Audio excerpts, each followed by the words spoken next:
నమస్తే, welcome to signal TV. నేను శైలజ. నిన్న గణతంత్ర దినోత్సవ వేడుకల్లో ఇక్కడ ట్యాంక్ బండ్ వద్ద నిర్వహించిన పీపుల్ ప్లాజాలో నిర్వహించిన కార్యక్రమం ఏదైతే ఉందో భారత మాత హారతి కార్యక్రమంలో అయితే మరి ఒక ఘటన చోటు చేసుకుందని చెప్పుకోవచ్చు. ఈ యొక్క ట్యాంక్ బండ్లో నిర్వహించిన బోట్లో కూడా మరి వాళ్ళు టపాకులు పేల్చుతున్న నేపథ్యంలో ఆ బోటు కాలిపోయి కూడా అక్కడ ఉన్న వాళ్ళందరూ కొంతమంది గాయపడ్డారు. వాళ్ళని ఆసుపత్రికి చేర్చిన విషయం తెలిసిందే. కానీ దీంట్లో కూడా అజయ్ అనే పర్సన్ కూడా ట్యాంక్ బండ్లో దూకేశారు ఆ టైంలో అని చెప్పేసి కూడా చెప్తున్నారు. మరి అతని పరిస్థితి ఏంటి, ఇప్పటివరకు దాని వివరాలు ఏ విధంగా ఉన్నాయని చెప్పేసి కూడా అజయ్ వాళ్ళ మదర్ అయితే మనతో పాటు ఉన్నారు. వారితో మాట్లాడే ప్రయత్నం చేద్దాం. అమ్మ నమస్తే. అమ్మ, ఇప్పుడు అజయ్ మీకు ఇంటి నుంచి బయటకు వెళ్తున్నారని చెప్పేసి ఏ టైంకి చెప్పారు?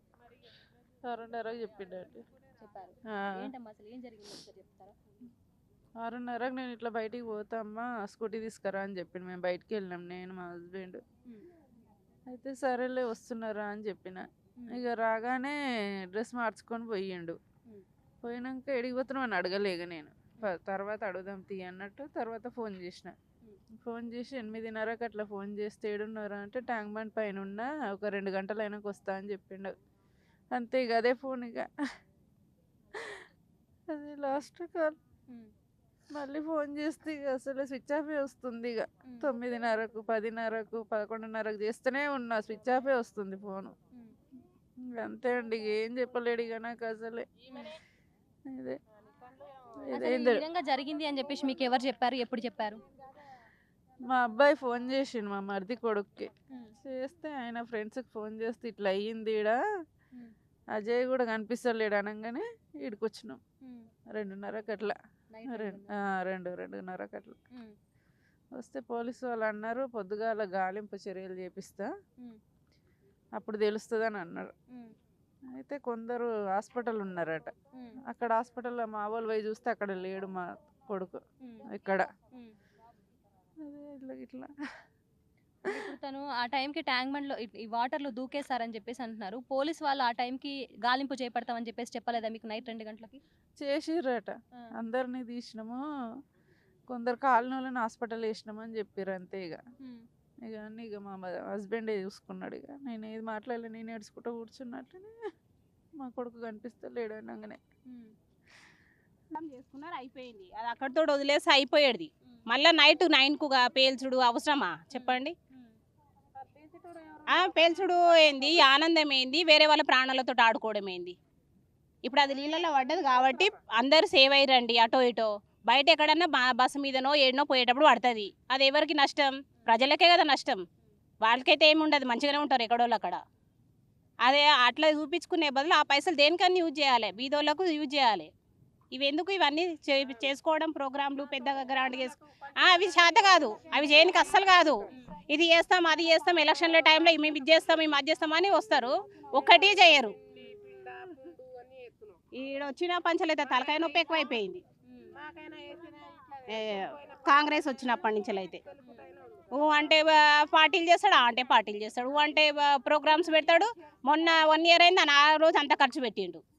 అవసరం అంత ఖర్చు పెట్టడం? అదే ఖర్చు వేరే వాళ్ళకి, లేని వాళ్ళకి, పేద వాళ్ళకి సాయం చేయాలి.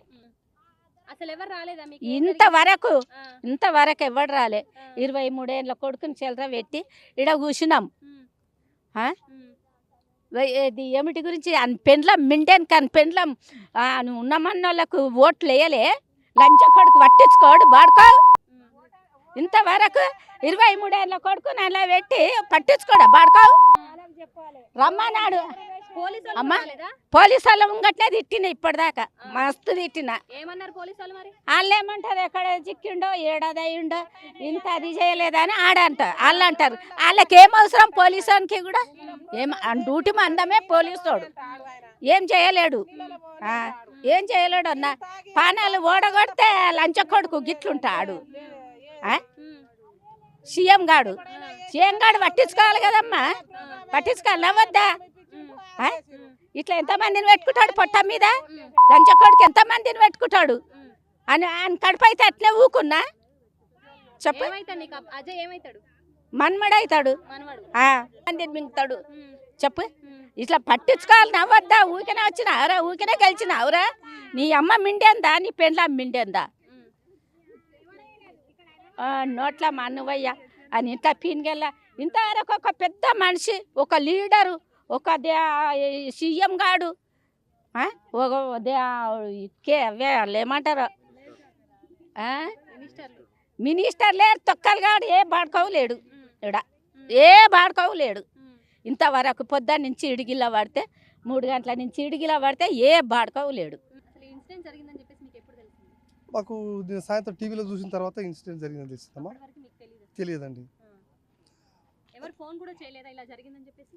నాకు ఎవరైతే ఇప్పుడు ఫోన్ ఏం చేయలేదు, మిగతా వాళ్ళకి తెలిసినట్టు వాళ్ళ ఫ్రెండ్స్ ద్వారా తెలిసిందని మా కుటుంబ సభ్యులు చెప్తారు. యాక్చువల్గా ఇక్కడికి 3 వచ్చారంట, తనతో పాటు ఇంక 2 స్నేహితులు వచ్చారంట. అంటే ఇప్పుడు వాళ్ళు మీకు ఫోన్ చేసి ఇలా తెలపడం ఏమైనా జరిగిందా? వాళ్ళు ఫోన్ చేసి తెలిపిఉంటారమ్మా. అసలు ఏం జరిగింది నిన్న? అసలు ఏం జరిగినప్పటికి కూడా ఈ భారత మాత హారతి అనే పేరు మీద ఇక్కడ నడుస్తున్నటువంటి పడవ మీద పటాకులని పరిమితికి మించి తెచ్చిన అనే విషయం ఒకటి బయటకు వచ్చిందండి. మా పిల్లలు అయితే ఈ 3 పిల్లలు అవుతారో వేరే బోట్లో ప్రయాణం చేస్తారు షికారు ఫ్రీగా ఇక్కడి నుంచి లుంబిని పార్క్ నుంచి పంపిరని ఇన్ఫర్మేషన్ ఉంది. ఇన్ఫర్మేషన్ ఉంటే ఈ భారత మాట ఈ పటాకులు పేసినప్పుడు ఆ దగ్ధమైన కూడా ఇక్కడ నుంచి నిప్పురవలు ఏవైతే ఉంటాయో ఆ పడవ మీద పడుట్లా అది కూడా కాలిపోవడం వలన 2 పిల్లలు దింగితే అప్పుడే రిస్క్ టీం వచ్చి ఇలా సేవ్ చేసింది. ఇంకో అబ్బాయి మిస్ అయ్యింది ఇప్పటివరకు. దీనికి పూర్తి బాధ్యత భారత ఫౌండేషన్ వాళ్ళు వహించవలసిన అవసరం ఉంది. ఏదైనా జరిగినట్టయితే తప్పనిసరి బీజేపీ పార్టీ ఆఫీసు ముందు కానీ అక్కడ పట్టుకపోయి మేము పూర్తి స్థాయిలో ధర్నా చేస్తాం. దాని గురించి పూర్తిగా ఈ ప్రభుత్వం సహకరించాలా. రిస్క్ టీం అయితే ఇప్పటివరకు బాగానే ప్రయత్నం చేస్తూ ఉందండి. ఓకే, అంటే ఇప్పుడు మీ అబ్బాయి ఇంట్లో నుంచి బయటికి వెళ్తున్నట్టు మీకు ఎప్పుడు చెప్పారు? ఇన్సిడెంట్ జరిగిందని చెప్పేసి మీకు ఎవరు చెప్పారు? ఇది నైటు 7:30కి అట్లా వెళ్ళిండు ఇంట్లో నుంచి. చెప్పలే, ఇంట్లోకి కూడా చెప్పలేదు, ఇక్కడ వస్తున్నాను కూడా చెప్పలేదు.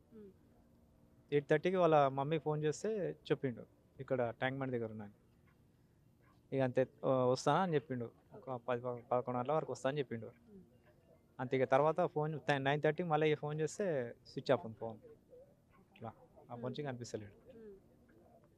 మీకు మీ అబ్బాయి ఇట్లా దాంట్లో పడిపోయాడని చెప్పేసి మీకు ఎవరు చెప్పారు? అయితే నైటు 2:30కి అట్లా మా తమ్మని కొడుకుండు, ఆయనకు ఫోన్ చేసి వాళ్ళ ఫ్రెండ్స్ ఎవరిని అడుగురా అంటే ఆయన ఫోన్ చేసిండు. వాళ్ళ ఫ్రెండ్స్ వాళ్ళకి ఫోన్ చేస్తే వాళ్ళు చెప్పారు ఇట్లా బోటు ఫైర్ అయినాయి, అక్కడ ఇది అయిపోయిందంటే మేము వచ్చినప్పుడు 2:30కి 3:30కి అట్లా. 3:30 నుంచి వెళ్ళి గాలింపు చేస్తున్నారా? నైట్ చేయలేదు, పొద్దు నుంచి చేస్తారు. మేము వచ్చి చెప్పేదాకా పోలీసు వాళ్ళకి తెలియదండి సమాచారం. మా అబ్బాయి ఇట్లా మిస్ అయ్యాడని చెప్పి తెలిసిన తర్వాతనే ఎవరైతే వాళ్ళ ఫ్రెండ్స్ ఉంటారో ముగ్గురు కలిసి వెళ్ళారు. ముగ్గురు కలిసి వచ్చిన 2 ఫ్రెండ్స్కి ఫోన్ చేస్తే ఇట్లా మేము ఇట్లా అయితే మేము ఇద్దరం దూకేశాము, అజయ్ లోపలే ఉండిపోయాడని అతను చెప్పిన తర్వాత మేము పిఎస్కి వచ్చి పోలీసు వాళ్ళకి సమాచారం ఇవ్వడం జరిగింది. అప్పటి వరకు మాకు తెలియదండి. పోలీసు వాళ్ళకి తెలియదు. అది చెప్పిన తర్వాత పోలీసు వాళ్ళు ఏమన్నా రెస్పాండ్ అయ్యారు? అది అప్పటి నుంచి ఇదంతా గాలింపు చర్యలు చేపట్టారు. సో నిన్న అంటే వాళ్ళ ఒక బాధ్యత తీసుకొని నిన్న ఇట్లా బోటింగ్ దగ్గర ఇట్లా జరిగిందని అన్నప్పుడు ఇక్కడ ఏదైనా ఇంకా ఏమైనా ఉందా చూసుకోవడం వాళ్ళ పోలీసుల బాధ్యత అని చెప్పేసి అనుకోవచ్చు కదా. అసలు బీటెక్ చదివే విద్యార్థులకు పర్మిషన్ ఎవరు ఇచ్చారండి? విద్యార్థులకు ఎట్లా పర్మిషన్ ఇచ్చారు వీళ్ళు? అదే మాకు తెలుసలేదు. పూర్తి బాధ్యత రహిత్యము, భద్రతా వైఫల్యం అని మేము చెప్తున్నాను, అంతే, వేరేదేం లేదు. టికెట్ లేకుండా ఎట్లా పంపిస్తారు పిల్లల్ని? మరి పంపించినా కానీ మీరు ఎందుకు గురించి వచ్చారు, ఏం విషయం అనేది విచారణ చేయాలి కదా ఎవరైనా. అది సిబ్బంది కానీ సెక్యూరిటీ కానీ ఎందుకు పంపించారు? ఆ సెక్యూరిటీ వైఫల్యం పూర్తిగా కనిపిస్తుంది ఇందులో. ఇప్పుడు ఇక్కడికి ఎవరైనా వచ్చారా మిమ్మల్ని కలవడానికి? ఇంతవరకు ఏ రాజకీయ నాయకుడు ఇంతవరకు ఎవరు రాలేదండి. ఏ విషయం కూడా తెలియదు. పోలీసు వాళ్ళకి మేము ఉదయం చెప్పడం జరిగింది. వాళ్ళు పొద్దు నుంచి గాలింపు చర్యలు చేపడుతున్నారు. ఆ డిఆర్ఎఫ్ఓలు వాళ్ళు వీళ్ళు చేస్తున్నామని చెప్పారు. అది ఇంతవరకు మా అబ్బాయి ఇంతవరకు తెలియలేదు. 80% మాత్రం పిల్లవాడు మాత్రం బోట్లోనే ఉన్నాడు అబ్బాయి. ఆ 2 ఫ్రెండ్స్ చెప్పారు, ముగ్గురు కలిసి వెళ్ళారు కాబట్టి 2 దూకేస్తే వారు రిస్క్ టీం కాపాడారు వాళ్ళని.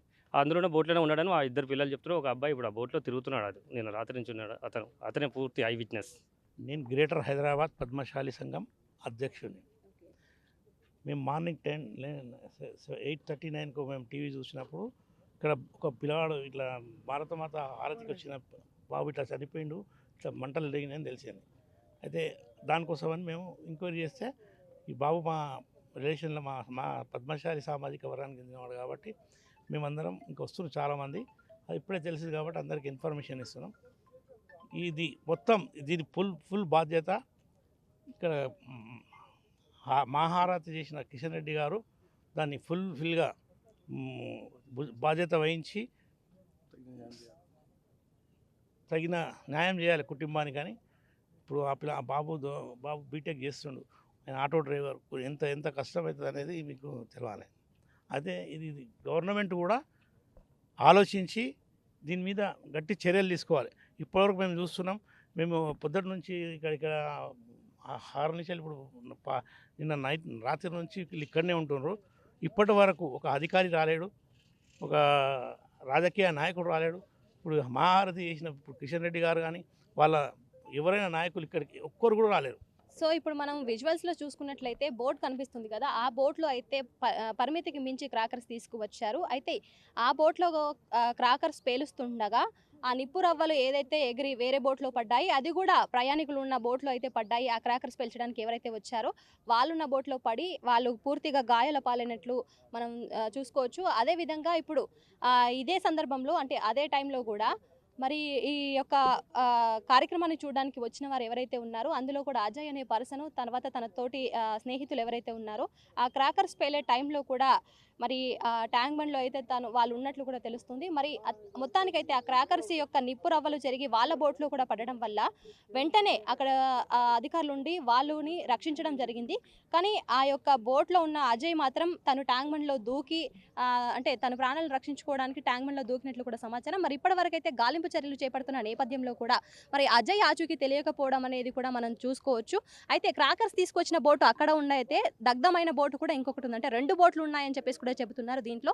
మరి దగ్ధమైన బోటు అక్కడ ఉంది, మరి ఒకసారి అక్కడికి వెళ్ళి ఆ బోటు పరిస్థితి ఏ విధంగా ఉందనేది కూడా చూద్దాము. సో ఇప్పుడు మొత్తానికైతే మనము దగ్ధమైన బోటు దగ్గర అయితే ఉన్నాము. ఆ టైంలో అంటే నిన్న క్రాకర్స్ పేల్చే టైంలో ఈ బోట్లో అయితే ప్రయాణికులు దగ్గర ఒక 20 మంది దాకా అయితే ఉంటారని చెప్పేసి కూడా స్థానికులు చెబుతున్నారు. మొత్తానికి ఆ బోట్ని కనుక మనం చూసుకున్నట్లయితే ఏ విధంగా బోటు దగ్ధమైపోయిందని చెప్పేసి కూడా చెప్పుకోవచ్చు. అంటే ఒక్క నిప్పు రవ్వ పడినా కానీ అది వుడ్డుతోటి తయారు చేసిన బోటు కాబట్టి మొత్తానికి పూర్తిగా దగ్ధమైపోయింది అని చెప్పేసి చెప్పుకోవచ్చు. అలాగే నిన్న కొంతమంది విజువల్స్ చూసుకున్నట్లయితే ప్రయాణికుల వాళ్ళ విజువల్స్ చూసుకున్నట్లయితే వాళ్ళు కూడా చాలా వరకు వాళ్ళ అంటే ఒంటి మీద గాయాలతో ఉండి చాలా వరకు వాళ్ళు గాయపడ్డట్లు కూడా మనం విజువల్స్లో చూసుకున్నాము నిన్న కొంతమంది చూపించిన దాంట్లో. అలాగే చూసుకున్నట్లయితే ఇప్పుడు ఈ బోట్లో అయితే దాదాపు నిన్న 20 మంది ప్రయాణికులు అయితే ప్రయాణించారు. ఆ ప్రయాణికులను అయితే కొంతమేర సేవ్ చేసినప్పటికీ అందులో ఉన్న వారికి మరికొంతమందికి గాయాలై వారిని ఆసుపత్రులకి చేర్చినట్లు కూడా సమాచారం. అయితే ఈ బోట్లోనే కూడా అజయ్ ఉన్నాడు, అతను ఇంకా మిగిలిపోయిన 2 పర్సన్స్ని అధికారులు అయితే మరి ఇప్పుడు అక్కడ ఉన్న ఎవరైతే ఉన్నారో పర్సన్స్ వాళ్ళని కాపాడారు. కానీ అజయ్నే కాపాడలేకపోయారు. అజయ్ తన ప్రాణాలను కాపాడుకోవడానికి మరి బోట్ అంటే ట్యాంక్ బండ్లో దూకినట్లు కూడా సమాచారం. అధికారులు అయితే వాళ్ళని గాలిస్తున్నారు. క్లోజ్ టీం అయితే మొత్తానికి ట్యాంక్ బండ్ మొత్తం ఒక చుట్టేసిందని చెప్పేసి చెప్పుకోవాలి. పొద్దుగాల నుంచి వెళ్ళి ఈ యొక్క గాలింపు చర్యలు అయితే చేపడుతున్నారని చెప్పేసి కూడా ప్రస్తుతానికి ఉన్న స్థానికులు అయితే చెబుతున్నారు.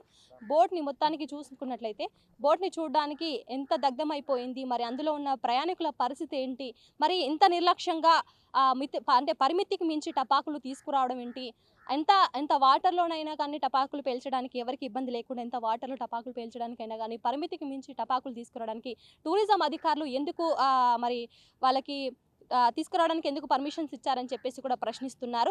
ప్రస్తుతానికైతే అజయ్ పరిస్థితి ఏంటనేది కూడా ఒక ప్రశ్నార్థకంగానే మారిందని చెప్పేసి అయితే చెప్పుకోవచ్చు. క్లోజ్ టీం అధికారులు అయితే ఇంకా గాలింపు చర్యలు చేపడుతున్నారు.